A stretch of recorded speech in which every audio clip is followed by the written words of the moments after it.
So at ezyspark, we have been actually the last 3 years, right? We have been working with several companies and enterprises, and helping them to find the right trainer and training program in the market through our platform, right? And we noticed that, of course, the way ezyspark works is that the senior leader or the human resource professional has to add a specific request on the platform based on the training needs, right? Yeah. And based on that, then the trainer will then redefine an outline and apply, right? Mm-hmm. But sometimes I noticed that the need is not really clear. Therefore, the outline or the training program that is proposed by the trainer might not fit what they need. So we're cracking our mind how to improve this, and help more organizations to get their needs straight, right? And we partnered with the community, mm-hmm. and we created a new tool called Development Optimizer, which allows actually HR, L&D, and senior leader to determine the skill gap in the organization. The reason why, again, is because when I created ezyspark, I wanted to not just sell, a training program off the shelf, but I wanted to help organizations to get the learning that they really need at that specific point in time. Yeah. And I feel that this tool really complements and helps and support, organization doing so.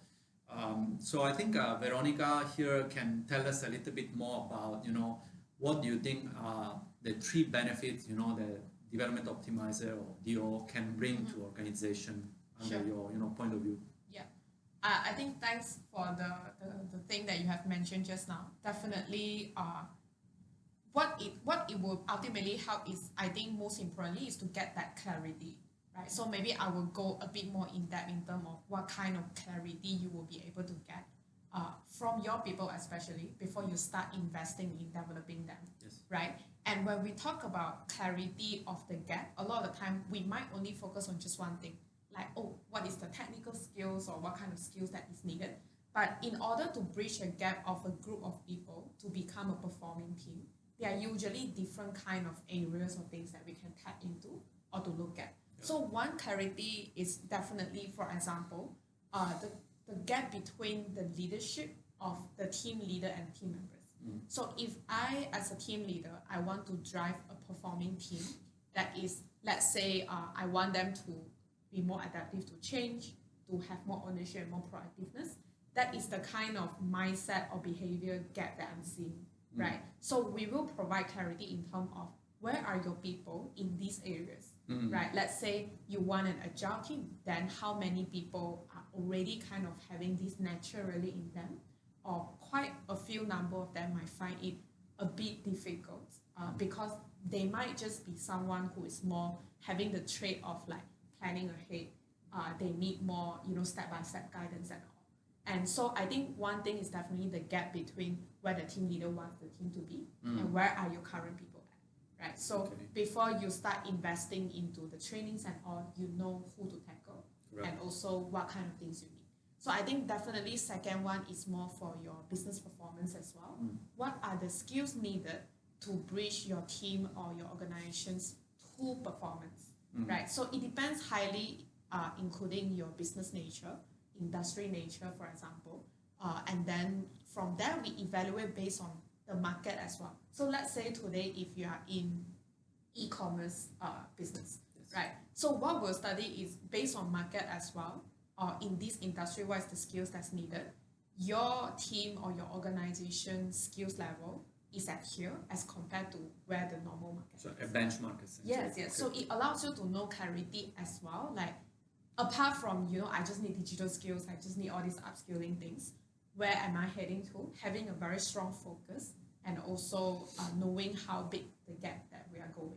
So I think definitely is a lot more conversations in these two parts to get that clarity first before even talking about then how do we invest in the next step and all. Yeah. And the third thing is apart from clarity in those areas, we also would have like a full debrief with the team leader. So not just in terms of like, the reports of seeing the gaps and also where are the things, but the next thing you can understand is through that one-to-one conversations, you will be able to dive a bit more in depth, understanding your team dynamic, understanding where is the skill gap, where your business operation wants to head to. So I think the key focus we want to do in the end of the day is like what you mentioned in why you start ezyspark as well. It's pretty much the same philosophy for us. We really believe to drive performance, you can have a happy team and also a group of people that can play well on their strength, right? So by having that clarity, you know what to do with your people in order to drive in the equal business performance in your operations. And then from there, you can seek out more solutions that you can work out with your people. Yeah. Yes, correct. Yeah, I think these three elements are very important. So it's good to know what your team thinks their skills are at that point of time, but it's also good to know your point of view as a leader, and then you can have a comparison between your point of view and their point of view. And based on that, you can start to have conversation, right? So that might lead to training, might lead to coaching, mentoring, or maybe might lead to other type of intervention, right? So it doesn't need to be compulsory training. So that's why I say this is a good tool that will help corporation and teams and leaders to really define what they need before going to any type of intervention, whatever it is, right? From training to consulting or any other thing. So say that right now, I mean, we are also together, I mean, a community, we are sponsoring a 5 development optimizer survey, which includes essentially 10 people in the team, 1 leader. So you will get 1 leader report, 10 individual reports, and then you will get a summary report which will summarize all the information inside, from the skill gap analysis to the team, also personality of a team and how to communicate with them. And there will be a debrief session that will help you to understand the report better. And that will be a starting point for you to then gain clarity. Correct. Gain clarity and move forward essentially before any other action is taken. So let us know if you want to know more. We are here, me or Veronica and their team, or my team here, to help you out. To start the first, to take the first step. Yeah.